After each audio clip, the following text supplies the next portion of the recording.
All right. Good morning, everyone. Welcome to this month's Tips and Tricks. We are going to be spicing up your user experience. My name is Ileana Acebo, and I am joined today by Carla Simmons, Don Charnan, and Fred Foster. Hopefully, we are some familiar faces to you, since I know everybody on this call tunes into Tips and Tricks every month, right? So today's agenda, we're going to bring some flavor back into your user experience by spotlighting some features that make life easier for you. And we also believe that you may not be taking full advantage of these features, so we wanted to make sure to bring these back into the spotlight for you. We'll start off with landing pages, discuss language tags, talk about management review, spotlight Google Sheets integrations, walk you through assigning apps or forms in task management. For our system admins, we'll remind you all about the template user feature. And lastly, we will take a peek at what's in the lab. Carla is going to kick it off for us with landing pages. Thank you so much, Ileana. So please allow me while I take our screen. But for today's tips and tricks, I actually wanted to specifically focus on empowering our supervisors. I know that we do a lot of work in Process Map, and ultimately the reason for our platform is to provide knowledge and give power to our users. So we definitely wanted to give you some tidbits on the underutilized nuggets of system knowledge. So I'm going to go ahead and share this landing page that I have here. And what I am displaying is a landing page that I created. By selecting the edit layout here up at the top, I am able to actually dive into our widget library by selecting add widget. And I am able to pull widgets that are going to be helpful for my job and items that I may benefit from as an operations supervisor. So as you can see, we have our widget library and we have items for audit management. It is divided up into the different modules. Okay, and since for the purpose of today's demonstration, I am going to be I'm going to be constructing a supervisor landing page. I'm going to want to look at my users, right? Or my employees. So this employee management tool is going to help me in my daily functions in the event that I want to pull up a particular employee. So I can go ahead and pull that to my landing page and select save. Okay, so I've added the employee lookup tool, but previous to today's session, I've also added a few useful widgets that will help me overlook my locations.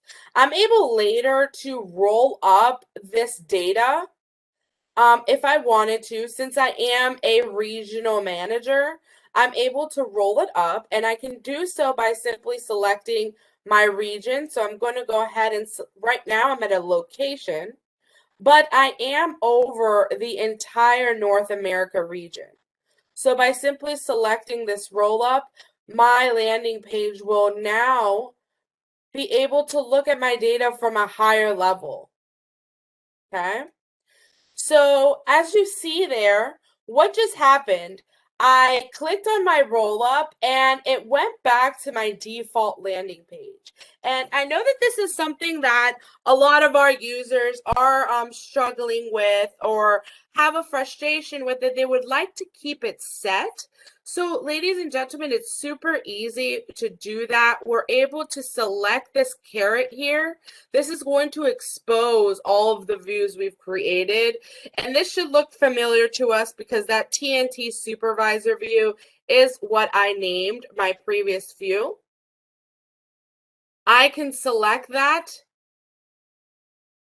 It will automatically populate it, but to keep that from happening again, I can select edit layout. And by selecting my default view here and clicking save, This will now be the landing page that will automatically be displayed once I log into the system, or if I were to change any location or roll up values. As you can see, now I'm at North America. Our data did change. I now have a lot more data than what I had at my root level location. All right.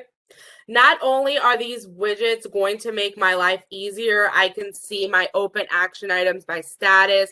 I'm able to see what my area has overdue, what is open, what has been completed and closed, my time since last recordable. I'm able to see my TRIR, my DART rates. So these are all very good widgets to drag in. Of course, this is all going to depend on what you're doing in your day-to-day. So I definitely urge the team to take a deeper dive into that widget library. But for now, this is what I've decided would help me in my function. I'm going to navigate back down to my Lake Mills location, since all of the data does have to be entered at a location level, because I wanted to show you something else. Not only do these widgets have the ability to provide a deeper level and give you a wider perspective over your region, but you're also able to access the data quickly and easily. As you can see here, I have my finding count by month widget. And as we're seeing here, the month of March was really big on findings. And then following that was April. So we've had 2 months consecutively of a lot of findings. So as an operations manager, I want to dig down and see, like, what were these findings. If I just select here, this widget is actually going to drill through to my findings list and provide me my data for March, which I've selected. So we're going to go ahead. As you saw, there was a lot of data there, so it is populating for us. And as we see here, if I look at the finding date column, I'm able to see that this is providing my March data. And these are our findings that have been created in March. So I'm able, as a supervisor, to take a deeper dive and see what's exactly going on at that Lake Mills location. Okay, so now I'm going to go ahead and navigate back home. And as you can see, this time when I navigated away from my landing page, by selecting this as my default, it's going to take me right back to that landing page. Okay, so now that we've shown that, this reason why I found this employee profile widget helpful is because we're able to look up any employee that we have working, and I'll pull up Ileana for the sake of this demonstration, but it's actually going to populate all of her data here for us. So if Ileana had training courses that were coming up, if she had any IH exposures, or if she was involved in any incidents, I'm able to quickly and easily pull Ileana up right here and look at her profile in this little snapshot here. Okay, occupational health for all of my listeners today that have the module. If Ileana was involved in any type of OctHealth encounter or visit, you'll be able to access that here. And of course, by clicking on these hyperlinks, it'll navigate you directly to that item. Same thing with my incidents. If I click on Ileana's incidents, it's going to directly take me to my incident list screen, where I am now able to populate Ileana's incidents. Okay. So by saving these widgets, it will save supervisors a lot of time. You don't have to navigate away to look at all of your data. You're able to see it here in one place. You're even able to roll it up, and it's basically our new and improved dashboarding. And it's a lot easier than having to navigate to the Insight module. It's actually right here in front of our faces. All right. So we're also going to dive into setting goals. As supervisors, we always have goals that we have to keep in mind, and we want to be able to set those up. And I don't know that the listeners on today's call or a lot of our users know that these goals can be easily set up in the module setup. So before I get into that, I do want to preface that this is based on permissions. In order to change the goals, you will need access to your module setup at an administrative level. So you will need that setup icon. You will need to access module setup and then incident management. Okay, so under the injury illness lookup value section, you have this here that allows you to configure incident rate statistic goals. I have configured some goals before we started, but I wanted to take a deep dive into the goals that I've configured so you see just how easy this is. Here we do already have 2021 goals, but if you wanted to add a new one, it's as simple as clicking the new button at the top right of your screen. You can assign a goal name. So best practice is always to start with the year. So that way you don't have to select it to see your goal year. So I'll put 2021. Here I will just put goals for now since I'm in the sake of training it. And you're able to configure corporate or location goals. So right now, since I am focusing on that Lake Mills location, I will put a location goals. And then we have the list of charts that we can affect. So here you can select any chart. You have your DART rates, you have your near miss ratios, your total recordable incident rate is also a popular one, and then also your recordable incident rate. Okay, you're able to select the year of your goal, and the pick list will allow you to select the locations in which these goals affect. So although we are selecting location goals, please keep in mind that these are usually to be set by a system administrator. Since I am over the North America region, I want all of my locations to have these goals in place. So I'm actually going to transfer my entire region and select it like so. I'll click select to save that in place, and then we can provide our goal value. As you see, I have selected previous goals as I have saved here of 2, 0, and 1.5. Although I know everyone on the call, we all have a goal of 0 incidents or 0 recordables. Ideally, that's not realistic. So we'll go ahead and select 2 for the sake of this demonstration and click save.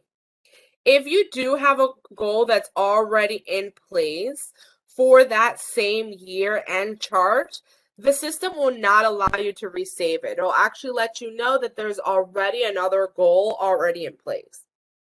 Okay. So here, what I've done is, this is the one that I just configured. I've also done a TNT goals, which are going to affect my DART rate. And I've done my total recordable incident rate. Okay, as you see, my goal here is 1.5. However, the one that we'll be looking at today, the goal that I have configured is 2. So once we've configured this goal, I will navigate back to my home screen, my TNT supervisor landing page that I have developed. And if I go and I look at my trend rate chart, you'll see that I have my roll-up rate and I have my goal right next to it. So you see that my data will let you know just exactly how far away from the goal that we are. And this will allow supervisors and operations managers to really keep ahead on whether or not, or get ahead of whether or not we are on track with our goals. Of course, in the beginning of these processes, as we are implementing them, we are going to need some improvement. But it's a matter of setting the goals first and then adjusting accordingly so we can eventually hit our targets. All right. So that is what I have so far for goals. I hope that you guys are able to really get value from that. But I did say in the beginning of today's demonstration that I am catering to our supervisors and our managers. So what has more to do with supervisors and managers than management review? So I will be taking a deep dive into management review. And for all of those that have not used the feature, management review is a system feature that allows managers to view case details and determine whether or not a corrective or preventative action that was completed is sufficient for that incident that took place. So this is something that is really trending amongst our users. But one thing that we're running into, and I'll navigate to incident management,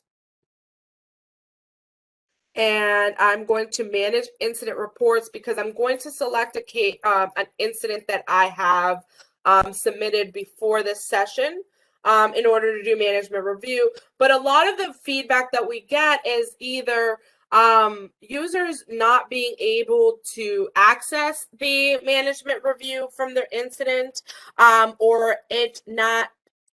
the system, quote unquote, not letting them do it, right? So I wanted to do a little bit of troubleshooting and also perform an educational exercise to let us know exactly why these issues may be occurring. So here I have an incident, and the first thing that I want to start out by saying is, in order to conduct management review, we must ensure that the entire incident has been fully completed. This means that your incident report has been completed, which is your first report, so we have our check. Then we have our incident investigation, questions, and section, right? So all of these sections have to be completed. Now, I'm saying that, but I'll also say this. This is different for every listener on the call. Depending on the business rules that were decided, this may look a little different for everyone that's viewing this. Investigation responsibility, you may not have that. Root cause statement, you may not have, or may not be mandatory to complete this case. So it's going to depend on incident type, and it's going to depend on your business rules and what you decided as a business. However, in any case, once that investigation section has been completed, we can now move forward to action items. Okay. Then this has business rules as well. Some have one corrective or one preventative. Some have and. So depending on how many action items your business has decided that is mandatory for this particular incident type, this section has to be fully conducted before we can move on to management review.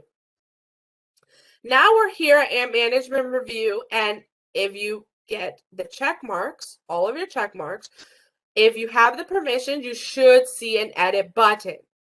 If you are not seeing any of this as of right now, I will let you know why.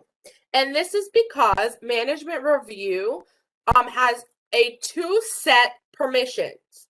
So one of the permissions is an actual permission in your role that allows you to conduct a management review. But the second one is allowing you to be a approver. Our approver list is configured. And in order to configure our approval list, we must do it at a location level. So I'm going to go ahead and do it for Lake Mills. And if I go to setup, location setup, and module setup, I let that load, and I will have my management review option under incident management. If I select management review, and keep in mind the breadcrumbs up here at the top left, I'm at setup, location setup, and module setup. Once I go into management review, I can now add my roles. So as you see here, I have a 3-step approval process. My role is going to go in and initially approve. However, Dexter King, my EHS manager, and my senior director have to go in and approve after me. You are able to change the sequence by simply selecting the sequence button like so, highlighting what you'd like to move up, and simply moving it up or down. Okay? I'll go ahead and click save. If you made any changes and you're following along, those changes will have taken place and this should look different for you. I'll go ahead and X out of that. And once we're done adding these roles to the management review, that is when we will be able to view that section to add. Okay. Now, because we're in tips and tricks, I always like to give my users basically the quickest way to access management review. But I'm going to dive into this because I feel like I need to explain roles a little further, and that's because of the process map T terminology. So for all of you that didn't know, T represents the date that the investigation was completed. So what we're advising this role here when we configure it is that this approval must be done this many days after the investigation has been completed. So if T1 equals, we're adding, and depending on your business, again, you're going to want to add an amount of days. So if this has to be approved 14 days, some do it 7 days, which is 1 week after the investigation has been completed. And some businesses are rather lenient. They do give their managers a little bit of time, and they stretch their approvals out between 2 weeks and 30 days. And they either do a 30-day date range depending on the approval process. Okay, so for now, I'll go ahead and put 30 and click save. That means that my role, and you can name these roles whatever you like. Today I am tips and tricks, but you could be an EHS manager or senior approval, depending who the owner of these roles are, you can set those dates accordingly. Okay, if I go to the secondary role that is created here, you can give them the same 30 days to approve, or you can give 7. Okay. The reason why this is there is because then these managers who are assigned to this role, if I go back to my home page, and now I'm going to select my default home page because I do want to display my quick links that are available to our users. The quick link, if I go down to incident management, I am able to select my management review. And the reason why I think this is awesome is because it doesn't make the user navigate to each separate incident. Okay, everything that is pending my review is going to appear here. So where if I click the incident, instead of having to read over the entire incident, the investigation section, go through the summary screen, I can just scroll to the bottom, ensure that these actions are satisfactory for the incident that took place. Then I go up to my role that I am responsible for, insert any comments, and complete. This is letting you know that once this has been set to complete, I can't go back. I have completed my portion of this. It's going to automatically capture who it's completed by and today's date, and I can go ahead and click save. Okay, depending on your business, like I said, folks, your dates may be different. You have more time to do this, but this is just a simple way to not only be able to troubleshoot and feel empowered of what management review is, what accesses you have, but also give you a quick access on how to go in and approve all your reviews that you have pending. All right. So before I let Fred take over and show us some amazing items with the Google Sheet integration, I wanted to show you one more nugget of knowledge. I'm not sure if you guys knew, but all of the tags in our system are able to be manipulated, or we're able to change all of the tags in the system. So for example, if I navigate to an incident and we are in the first report, let's see here. Just going to navigate to a first report.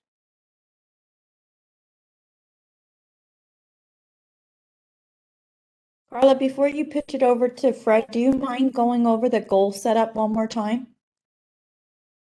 Sure, no worries. Perfect. So, I'm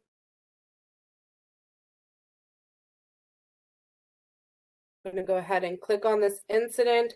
But basically, all of your questions that are located in this first report, all of these tags, whether it be personnel type or whether it be a particular question in the first report, that I know that this section is majority out of box, but incident type system generated. All of these tags can be changed. In the example that you didn't want system generated to be here and you wanted to change it, or if you wanted to add a different tag or something to help your users identify this, you would be able to do that in the setup.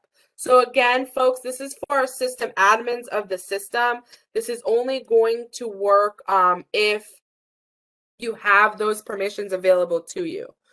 So let's see here. I think, let me just check on my, so in order to change, we have two types of tags. We have dynamic and we have static tags.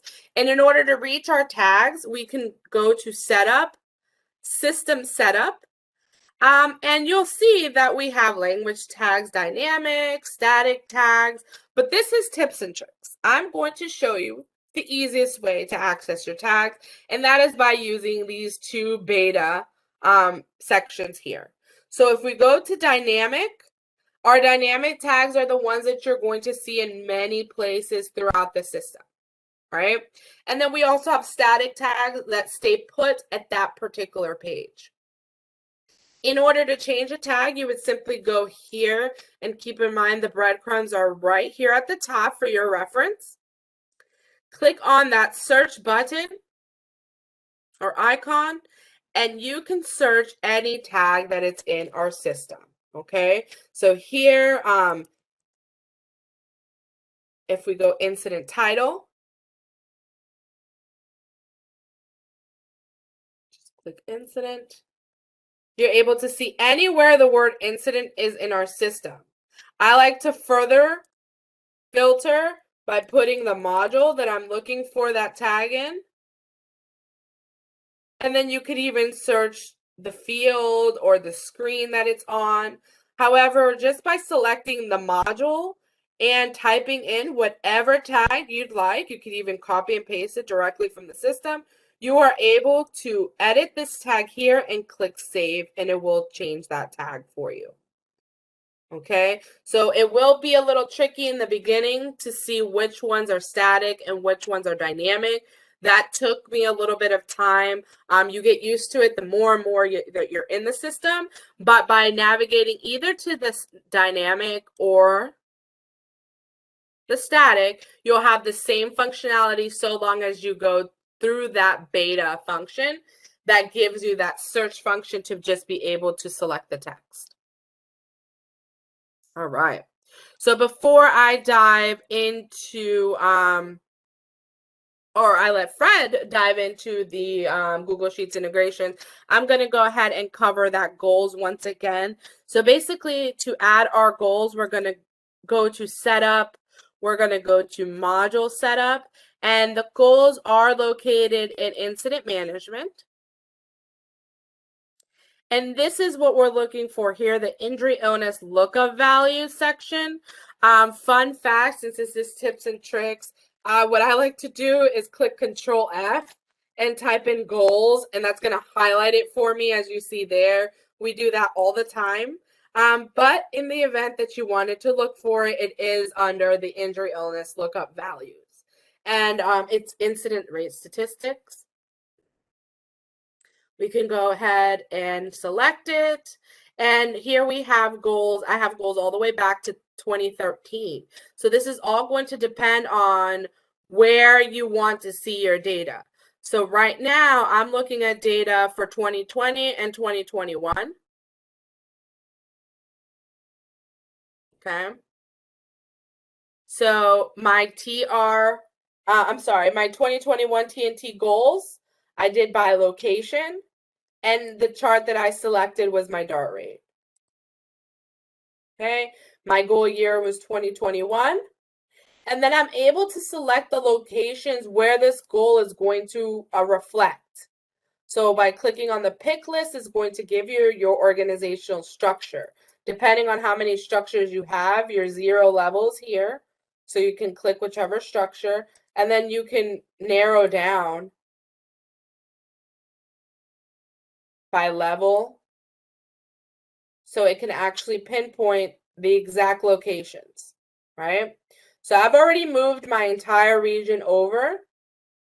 So I'm going to click close. My goal value is 2. So basically what I want to see in my chart is anything compared to 2. I'm going to go ahead and click save. And once your record has successfully been saved, you have your check mark. I can navigate to home.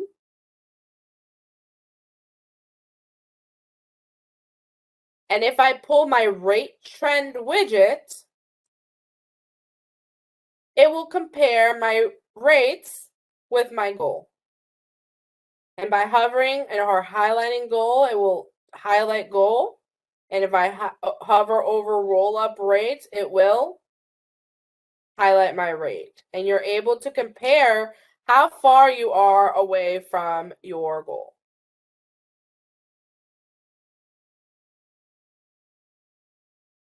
Do we have any questions that we need to dive deeper into that? No, I don't think so. There were questions about can we set up goals for multiple levels? And yes, you are able to do that. So when you're going to do your goal setup, you can check multiple levels. We had questions about management review with the number of days from the second level. So the number of days or the clock begins to tick once the first level of review is completed. Cooper asked if we're able to change the configuration settings on management review per incident type. I did let him know that is something on our roadmap that we're looking into, where we would be able to configure those different levels per incident type and even looking into incident severity. We also had a question on tags. Can the dynamic and static tags automatically reflect in Insight? They do not automatically reflect in Insight. Our data models will be labeled what our standard default values are. However, you have the opportunity whenever you're building a report to relabel any column or any row of that report to reflect the value or the label that you would like to see. Yes, team. So basically, once you're done pulling your data, you only need our system tags to get that data into your report. Once you build that report, you can name that row whatever you'd like in Insight. But unfortunately, as of right now, they don't transfer over. All right. So thank you so much, Dawn. That was great. I'm glad that you guys all had very good questions. But we have a lot more exciting stuff for you. So now I'm going to go ahead and turn it over to Fred. And he's going to actually go over our Google Sheets integration and give you more details on that. Thanks, Carla, and good morning, everyone. Ileana, if you can go back to the presentation for a moment. Sure, just one moment.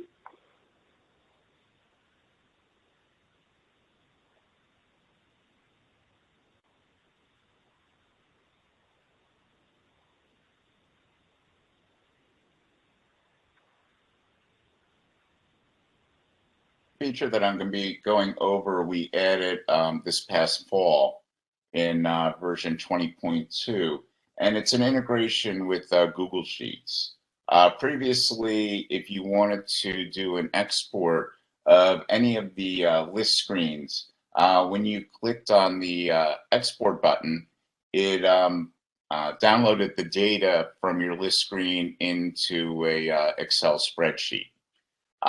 With the Google Sheets integration, it does a similar type of function, but instead of downloading it into Excel, it's going to create a new Google Sheet for you that becomes part of your normal Google Drive. Fred, you're not sharing. No. Fred, I apologize. WebEx decided to kick me off. So I am going to go ahead and start sharing right now. I was going to say, if you want, we can go back to that and afterwards, Ely. I can do the action items. Yeah, so let's go ahead and jump into the action items, Fred. Yeah. Okay, let me share my screen now.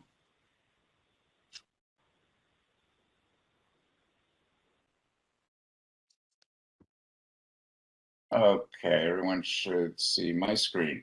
I am in App Builder right now, and there are actually two things I'm going to show you this morning.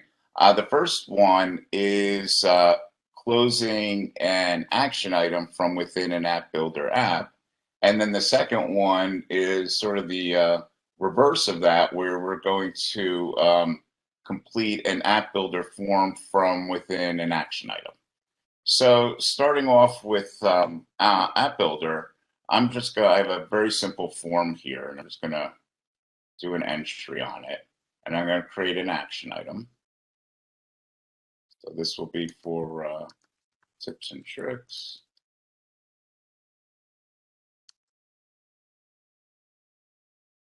We'll say that the due date is Friday. I'm going to assign it to myself.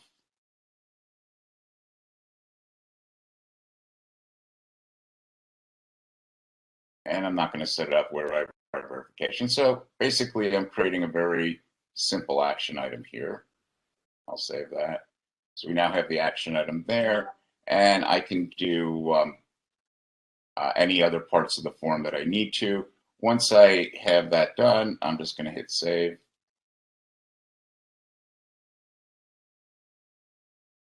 And the record was now created. Now, what I want to do is to be able to close out that action item from within App Builder. So if I go right back into the form, I'm just going to click on that. Here we've got the action item and the form. So I can go right here, I can click on here.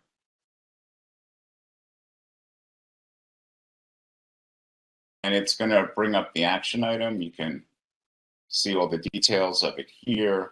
And then I'm going to go right here into the complete section. I'm going to mark it as closed. We'll say that we closed it. Tells me that I'm the one that completed it, and it's got the date in there. And then I hit save.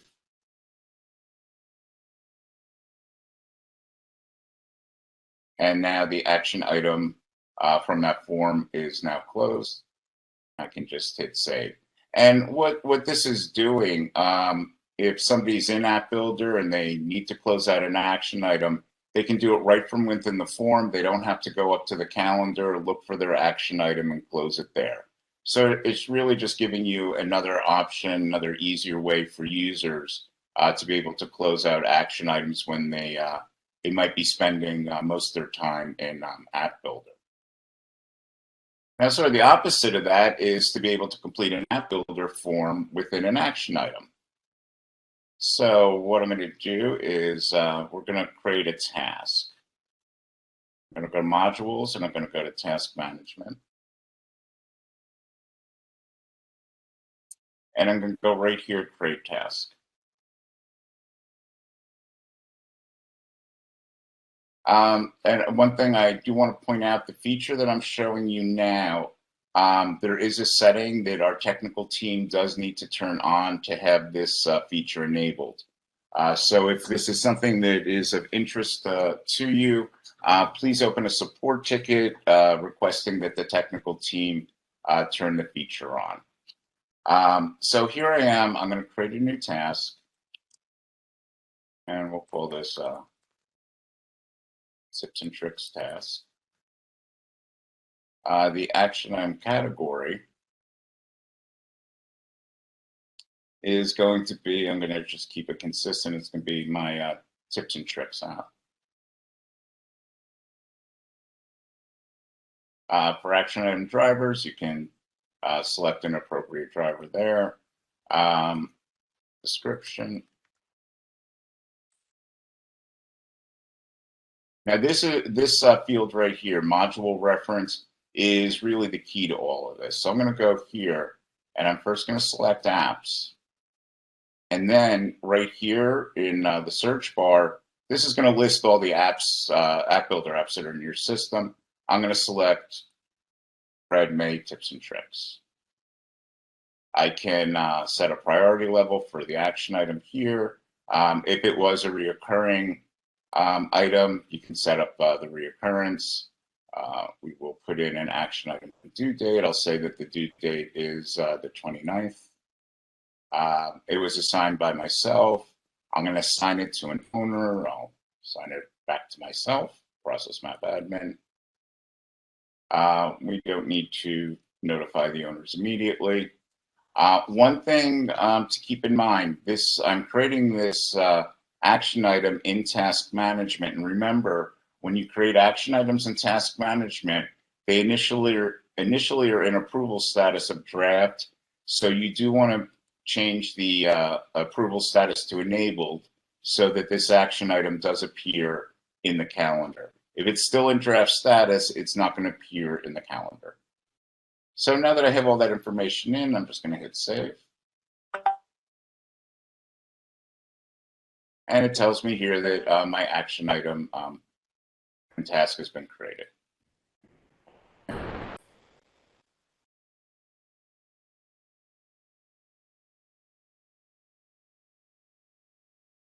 And I'll let the screen refresh. Now, I'm going to go up here to my calendar because we did enable this action item. Go down here to apps and I go to my Tips and Tricks.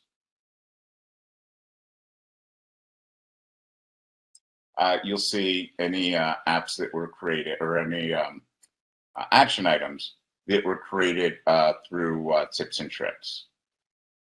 So if I look here, I've got my Tips and Tricks task. I just can click on this.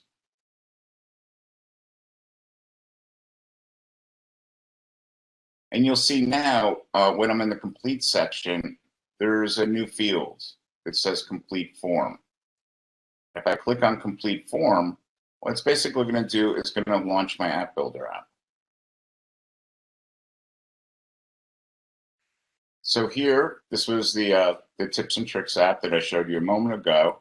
It's got basic information that's filled in. I can put in a comment.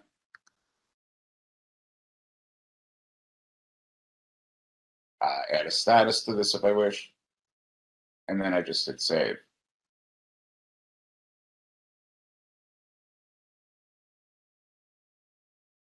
And after I've filled out the information for the app, I'm going to stay on this page. Just to show you, we've got action item statuses, action that's taken. If I needed to go back to that app and view again, I can click right here. Notice it doesn't say complete because I've already completed this, but it takes me back into my App Builder form if I wanted to do any updates to that. And I think that the real advantage of this feature, what you can use it for, something like monthly inspections, if you happen to be using one of our inspection forms, like the ladder inspection, for example, if you set up some reoccurring tasks that happened every month where the person that was assigned to has to do a ladder inspection, right here from within their action items, they can go and they can complete that inspection form. So that's basically linking apps and action items and apps. All right, Fred, sorry about that earlier. WebEx decided that didn't need to be connected to the webinar right at that moment when you called my name. I'm going to go ahead and share and get you back on the Google Sheets integrations. Is that okay? Great, thanks, Illy. Awesome. Said no All right. Illy allowed. I know. What? It gave me like a coffee break or something. I don't know. Okay, All so right. the next feature that I want to tell everyone about is the integration that we did with Google Sheets. As I explained a moment ago, this is in addition to being able to export any of your list views, not just into Excel, but also into Google Sheets. This is a private setting. A private setting means that you need to open up a support ticket to have our technical team enable this. Now, once the technical team has enabled this, if we can go to the next slide. When you go to any of the list screens, you're going to see, in addition to an icon for Excel, you will see an icon for Google Sheets. And if we go to the next slide, when you click that icon, this is going to pop up the first time you do the Google Sheets integration. After you do the first one, you won't see these screens. But basically, what's happening now is it's verifying your Google account. So what you want to do is sign into your Google account with your username and password. And then on the next slide, you're going to get a message box that comes up asking you to confirm. It's basically allowing the Process Map application to have access into your Google, so you would hit allow. And then on the next slide, after you hit allow, you will basically, this is what you will see after you click the Google button. So it's going to open up a new window, or a new tab, I should say, and this is your list screen that you exported. Very similar to the way it would look in Excel, except now it's in your Google Sheets, and it would be part of your Google Drive. So it's just giving you another option if you're one of the customers that uses Google extensively. This is a great option in addition to being able to download list screens into Excel. So that's all right. Sheets Thanks, integration. Fred. You know, Carla, Fred always gets to share the coolest stuff. We need to have like a discussion about this. Even though mine is pretty cool, I also think that mine is pretty cool, because for our next topic, even though I've talked about this feature in past tips and tricks, it's so awesome that we needed to bring it back in the spotlight. Now, we're talking about spicing up your user experience, so just like salt, pepper, garlic powder, this is a game changer, all right? So for my system administrators on the call that have not heard of this feature before or haven't really utilized it, this is how the template user feature works. I'm going to walk you through this one in the system. So let me just refresh so that I don't get timed out. Now, the first thing that you're going to want to do is create the actual template, right? So the way you would do this is the same as if you were going to create a user manually. So you would click Setup, Security, Users, and once you're navigated to the page and the page populates, you can click your New button. But you're not going to start filling it out just yet. You want to click this top option here, Template User. The screen will refresh like it just did, and now you only have to indicate a template user name and a description. So just for an example on how you can utilize this, is if you know that all of your regional managers will have the same permissions, why not create a template so you can apply all those permissions quicker? And my favorite part of this is that you can even work by exceptions. So I'm going to walk you through everything that I just said. So first, let's start by naming the template. So I'll name it Regional Managers. And then I'll describe it. So I'll do same roles, permissions, requested, just to remind myself. All right, so once I click Save, and I click OK, I can proceed to all my other sections, my scope and my other permissions. So I have to start with scope, right? Everybody knows that part. So let's say I'm going to go ahead and start with by geography. All right, and I'll click Save. So that's my very top note here. And my regional managers specifically are not going to need system permissions or administrative permissions. I'm just going to go ahead and skip right to application permissions, my module permissions. And now I can go ahead and apply my roles. So I'll just apply and a few of these for now, just for the sake of time. Okay. And I'll go ahead and click Save.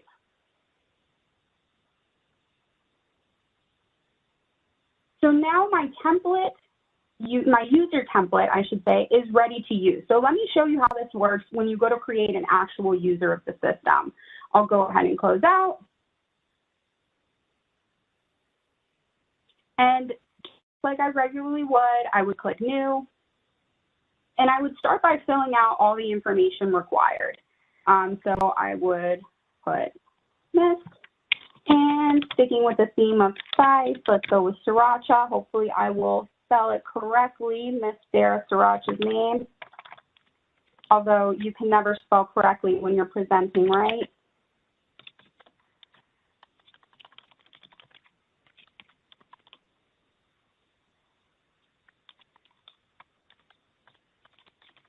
Okay. And then I'm going to scroll down to use template. This is where it gets a little bit different, right? So I'm going to select my template user.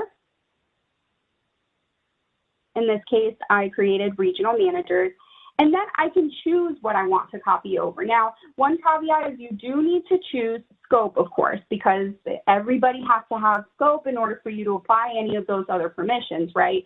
So I do choose scope, and then in particular, I'm going to go ahead and choose module permissions. So now I click Save, and I click OK. Now, everything that I just did in that template user is going to push over to my user, Sarah Sriracha. So I can still change these, though, if I would like to, and that's what I mean by working by exception. So let's say that Sarah, I want to edit her scope to be just North America. I could go ahead and do that, and I could click Save. And I can click OK. And when I go to application permissions, I will find that her permissions are still there for everywhere that I have scoped her to. So I don't need to physically go in and do all of these by modules, right? And especially, you know, someone like Sarah, that if I was doing this in the real world, she would have all of these different modules, right? So this is a big, big time saver. Not only that, but we've also taken it one step further to try to keep you organized as you create your user templates, because of course you can't just create just one, right? Once you have this power, you want to create several of these user templates to make your life easier. So I will close this out and show you one more thing, because we have provided you a system view. If you click what Carla calls the caret at the top, you will see that you have this template user list view here that will house all of your template users, or I should say your user templates. And this makes it a lot easier for you to go in and not have to search for them throughout your user list. And that is all about the user template feature. So I hope that some of you do start utilizing that. And I do have one more topic for you today, which is what's in the lab. So let's take a sneak peek of what we are working on. So our summer release, 21.2, has a lot of really exciting new features. So hopefully everyone on the call has started checking out the release notes, but if you haven't, no worries, you have some time. I did think though that that you guys would enjoy, I should say, if I pulled in one of my favorites, which is incident count by body part widget. And I'll show you this in the future release site as well. So let me go ahead and switch back and refresh just so that I don't get logged out. So technically, I'm giving you a sneak peek at a few of the other upcoming widgets, but I trust everyone on the call is just going to stay really focused on the incident count by body part widget that I have over here on the right-hand side, right? So this widget will give you a visual representation of not just your incident counts, but the body part groups too. So this is one of those widgets that you're going to want to run and add to your homepage, because how awesome would this diagram be to export out? And we all know that these two buttons on the bottom are for exporting. You could include it on an email or even slides for a presentation. And by hovering over the body part group, you will see a breakdown of the body part lookup value. Pretty cool, right? So another feature that we have provided on this widget, which we're trying to do for more and more of our widgets because it is a very liked feature, is that you are able to copy this widget over. So by copying the widget over, you're able to change the metrics. For example, what I did down here, this is the 30 days. And you could copy it over. And speaking of filters, copying over and changing the filters, you have filters to choose from here. So I'll click Change Filters. I click the ellipsis there, the three little dots, and I'll click Change Filters. You have the ability to filter by several different time periods, and you also have the ability to filter by your incident type. Don't forget to click that blue check mark in order to save. So if you've been a Tips and Tricks regular for some time now, you know that some of our favorite tips and tricks are on presenting you with upcoming new release features. So you betcha we are going to dive into this further in an upcoming session where we'll be highlighting the new features in 21.2. So make sure that you tune in. And that concludes this month's Tips and Tricks session. We're now going to open up the floor for questions. Is anybody as excited as I am about that widget? I mean, that's really phenomenal.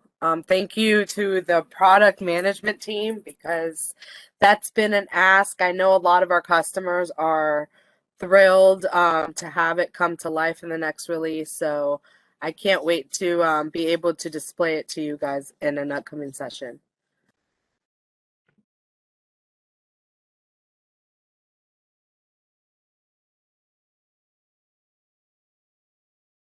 Okay, if there's not any questions, then that concludes today or this month's tips and tricks. As always, thank you, Eliana, Fred, and Carla, for all your hard work that you put into these sessions and keeping us informed of all the great features that Process Map has. Thank you, everybody. I do have a question. Okay, When is the 2 is it 2 that's coming out? I believe that's July 14th. Let me double check. Oh, it's in the second week of July.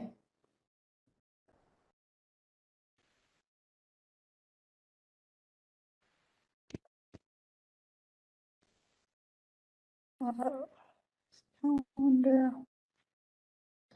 So that is, our release window is, go ahead. Yeah, Tina? hey guys, it's Tina. Yeah, so our release window for 21.2 is the first 3 weeks of July. Most likely it would not be that, well, I can pretty much say definitely it's not going to be that first week because of the 4th of July holiday, here in the US.